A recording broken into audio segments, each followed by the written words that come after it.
Milo TV, bada boom, bada bam, bada zoom. Milo TV, bada bim, bada bam, bada bam. Bada zoom, zoom, zoom. Milo TV, bada bim, bada boom, bada bam.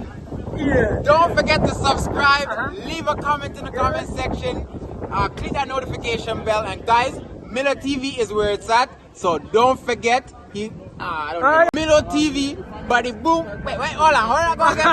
Milo TV, body boom, body bim, body bam.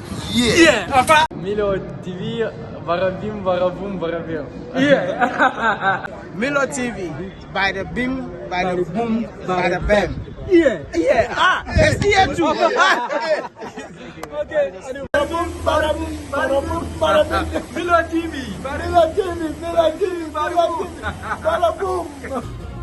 Milo TV, bada bim, bada boom, bada bam. That's it.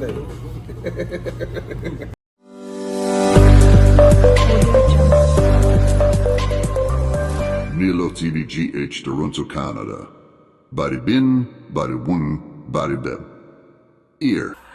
Alright, we say for a mama, a chair, mama, ha, mama, Joe, depending upon time or who video about Milo TV, because of the so any DM, any of Brazil, so send any day, the kind of share the SOYA and subscribe to Milo TV. We are not like no commenting our share. Ye DM, me can you DM and not just say, ye Ghana for a country, ye come and say.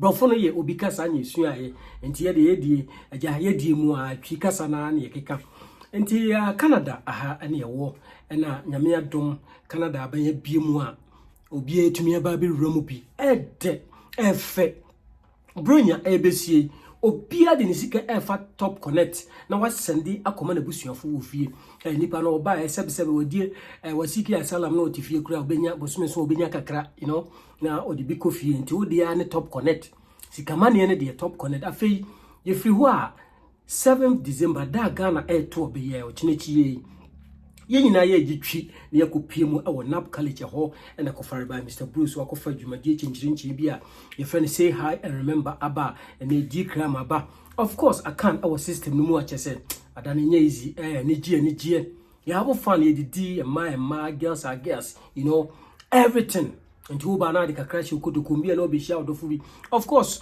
drinks wo ho of course enuane e wo ho nti tutumrika ne bra Ghanaian YouTubers here nyina yakọ na yakọ time Mr Bruce achi afei GCA ofo Ghanaian Canadian Association of Ontario led by Mr Diodu one oba hima son Julio omu nyina enso eba na oma beboa obekọ Humber line guys no bia so ba the likes of Miami Tommy big up to you Tommy ba of course Oreku eba MC Big Douglas or baby Asian or ba when be just obi bia Humber line guys no obia so oba beta Mr Bruce achi enti ye bom nyina abaso no ade achi na mpanisi anti asemfra na achi e betena sese ya na ye de ensema ekoso e wo Canada sanse Canada ene sese obehia Ghana for ya dominate wa hapa ye doso pa enti be ba na me the fresh news a enkansu enkaja na ma to apete no omobie nya bia den and of course you can use new we are what you need to do ni say ebi mu ha no mo ye omo ho Thomas ye ka Thomas a omo ye omo GH ni bia na order out the all canon what you need to do ni say just pick your phone go to Mr Google we do Mr Google as Mr Google Milo eke kan sem bi say anya bia ye no kore boom oba pop ni nyina app na afi wa den wa hwe na afi wa di ho adanse yesa ampa ensema na me kana eye no kore na ye tomirika na ye de makopie mu ewo Quebec eye one of Canada yam province no baako ana no na obehwe a the way nipa eba system no mu no ana China ni bi ofa akonya ana otena ase ana one na ye di nkomo aho ahe chunwancha enti nkomo di mu ana ose ade na me nko China na me nko pemfidie bia ye betimi de ye twa sika eye fake ye betimi de ye twa permanent resident card eye fake ye betimi de ye twa driver's license eye fake na ye mfa ma Canada na ye ma me ye sanse e ba se ye benyiska ana na yire nse ansu hwan o se kebabo nke bedi ye ntampa nti upatu hwan na mo na papa yi na yere na man that green light na no sisa otwa ne ticket na okoye okopie mu wo China na okọ China no eniema wo de ba Canada ye bebobọ ni nyina so ewo efie ha afie no na chi no owura Marc wo ye Canada immigration minister osofo ohwe akontuo so ene de aka nyina no ene opposition make opposition na chese conservative Canada president prime minister TCC no your friend Justin Trudeau wo ye Libra ye mpani oda no otia banya no so eno no nanu ena kwa recently kwa o ma nipa fast be rura system no mu no omo bonus wo too much entiene ye bo rura omo House of Commons na owura bi wo ha House of Commons owura bi wa friend afan your friend afan kana ono nso de nsem bi atudwa wo se hey owura Marc hey pam obi afri krom ha na amanfo abedoso dodo na obehwe a Pierre Poilievre ono a opposition leader and also your opposition Emma Justin Pierre Trudeau nensema wo ka de bebere dedwa na wakika nsem bebere wo se Trudeau bae no ene ISIS nyina nya konya bewura Canada na obeka ya enche bi ebe ye news bi wa ha se abrantie bi efri Pakistan wo no obewura mu no nanka okọ na dwin ni tumpo nyina ne se enka okọ US na Jewish community no wakoblast wo mo ono more or less were terrorist kwan be no fa so a omanye due diligence and so omanye feasibility studies and omanye checking the criminal background a otumi bewura Canada afia ba ne sai na obekọ downtown na nipa de dabontin obekọ tremu na nipa gugum ebi na ma opa adwuma onye adwuma nye ebi siki asola mo nya shelter na eba ne sai so bono de dwa ni nyina ebekọ akọje nchemu na ye de abre ahefo ene etiefo subscribe say na first time we like no comment na wa share so obeka ya enche bia Ghana ni abrante bi nso ye bonu tuo na obi etutuo bono de etoso mino eno no meren eye ababe 80 homicide ye ka homicide etutuo a motutuo kunkum nipa bebere ewo Canada eno no na no ena in Canada said 5 individuals wanted for GTA area murders added to Canada's most wanted fugitives. Let's say kwa ni manimi ye wo amrantie makumaku numbia omaye wanted Canada by any wanted list at all so and this $250,000 Canadian dollars say enye bia say wo ba kokra na de ne ba sika doso pra wa table wo de amount no abusiafo Yem Prime Minister Owura your friend Justin Pierre Trudeau echo US quite recently. And Kofi Donald Trump echo si nkonya. Omonum sebi omonum nsu have fun echo di na ye bibia na no na ti no. Ena Trump say de echo die Trudeau. Enka nye mayor na nka memfa unse Canada omo 50 states makum adunum 50 states and all and was say today on say unim say Donald Trump ti o say today say nka ha adwen mumu a nka ma menya den me ade Canada emeye one other state e wo US na nye 51 na afemi ma meye mayor today asresa and of course over here nsema unim say Donald Trump wotumi keka no eno ebi eno ntie no kra no ehun sensem bebre na ababe da bonten a amanfo edi ne nchinyuahyew na chese latest and fresh news I mean enenam enframamu enso ntie no atudo ekogina baabi eno twa sorry dabi meka Donald Trump ekogina baabi no twa picture bi na picture no ehun sem bebre ena no so ababe da bonten no so omo keka nka hon sem ni nyina ye de hon sem ebebre at long last Manchester City etimi awoni adion yento aso all right so you be kind of poto kasa kakra na yesisa de abaye dim okay o say Quebec man gets prison sentence after smuggling fake permanent resident cars and license. All right o say a Quebec man has been sentenced to over 2 years in prison after smuggling smuggling more than 1,000 forged documents into the country, including Canadian permanent resident cards and driver's licenses. Jogun Lee, Sanya friend Wadim Finchia, Adia Sanwa, 38 years, pleaded guilty on November 18 at the Laval Q courthouse following an investigation by the Canadian Border Service Agency, CBSA. The other idea is immigration, CBSA for no. According to the border agency, the Quebec City resident tried to import 509 counterfeit cards to reproduce permanent residency cards and 506 counterfeit cards reproducing Alberta driver's licenses. According to Modium, and near Madesupra or Bob Bono and Cordeba, Canada, Nafi, or 509 permanent resident card now, you will be no. Aha, dear GG citizen, no, and oh, ye be Ukuma, so who send nipa upper system no more dewa, and you can't call so air fast on we are no, I call Alberta, Edmonton, and I say Calgary. No, so more driver's license, no, which ya now on my own contest no cranoid, no, they are showing some. He was sentenced last month to 30 months imprisonment. Omochi no musi dabi ene kwe na kode fiase mosumi mako eduasa. The CBSA, Canada Border Service Authority, said he was also convicted of forging documents, including Canadian citizenship cards, permanent resident cards, work permits, and driver's licenses from several provinces with the intention of them being used or acted upon as genuine. Until already omochini awo Quebec, Montreal, sem na make oti Quebec be Montreal. Comment to tapel, ye ma père prince ko jetia. Already omochini anaso omo bopiano mu said wa forge name bebre or Canada citizenship cards bebre wona so ye permanent resident cards or sign wo fake ni nyina fake driver's license ni nyina no e bi e wona so say.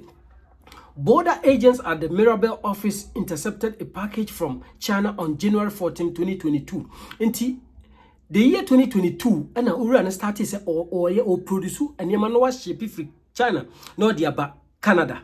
CBS investigation later executed a search warrant at Lee's home where they found equipment for manufacturing false documents, completed and unfinished fake documents, a computer, cell phones, money printing presses, and nearly 140,000 in Canadian and USA currency. Tinema almost says I know we almost have $140,000 and yema bebre and urano or shape every China or they ever do Canada. Don't say Canada toda and be more chance. Now I hear name and name and over remu we are near children and beautiful you guys come baby. Eti the kosi and CBS fono ena omo ati 10 omo tracking now. Nti I'll urge my dear brothers from Ghana say oh sendi bibia fi Ghana aba Canada ya ahweyi say obi nso ama na amadia eno so ya ahweyi you never know enema bia wodi ashim. Alright, yento so say our government is determined to counter fraud and identity theft and bring to justice those who engage in it. To the CBSA officers involved in this investigation, thank you. Your efforts are instrumental to protecting the integrity of our immigration system, said Federal Public Safety Minister Dominic LeBron in a statement. And Tina Chese Kakra, a free as we are so ebano. Urana, or yana doing senko, walk off fake in Yamana, or they be chat permanent resident. Ghana for na more Quebec, you know. So, be an ear to be a mawa. But you have to go through the right channel. Now, feel inside what we call permanent resident card. Okay? Fa Kofi Kwamu Kwai Biso, fa Bosremu Kabi, fa Robin Peter to pay Paul Simbi, and Kope Bibia. Bibia ni afre Citizenship and Immigration Canada. Na nya o verification. Afi, the next line of action and so any. Over here quite recently, and maybe Kuko Subebri, and now yes, say, or China, yes, say, and now yes, say. Eti anunyina akwa boil it down to the fact to say opposition say nipa aba Canada too much into omon tiase na say kwan ben na Libra yem prime minister no wono ene Marc wo ye immigration minister ombetumi ama nipa wo system no mu afri ha ebra wo mo visa ebeden ebewu nyame ya adoma next year enti mum yenko ne yenko tie enchiremu e wo maso ye na emra. This government's own immigration documents that nearly 5 million people will have their temporary visas expire next year. The Minister of Immigration was asked for his plan in committee yesterday, but he had no plan. Can the Prime Minister correct his minister and tell us his plan to enforce and ensure that the nearly 5 million people that leave Canada when their visas expire next year?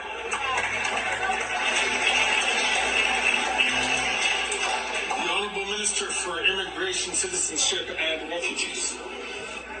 Let's examine the latest round of hysteria from the Leader of the Opposition, Mr. Speaker. We're talking about 4.9 million documents that apply, sometimes many to one person. These are tourists. These are people, the vast majority of whom leave the country, including artists that come to this country, including Bruce Springsteen and others. Meanwhile, when people's visas expire, Mr. Speaker, they are expected to leave. If they are not, they will be removed. At the same time, the Leader of the Opposition is walking around with a member of Edmonton Millwoods promising not to deport people.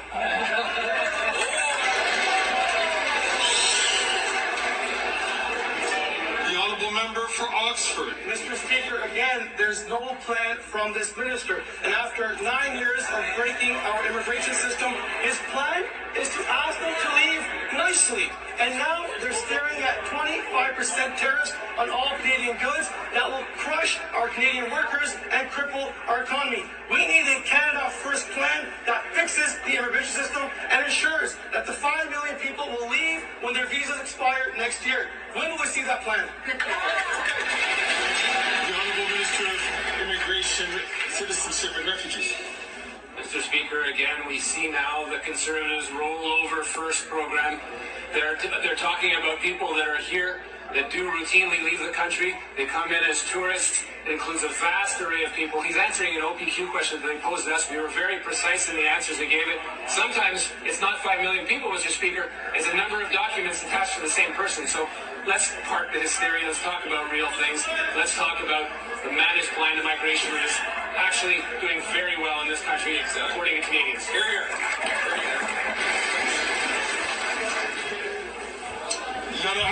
About a week ago, Justin Trudeau admitted that he broke our immigration system, and that brings new challenges.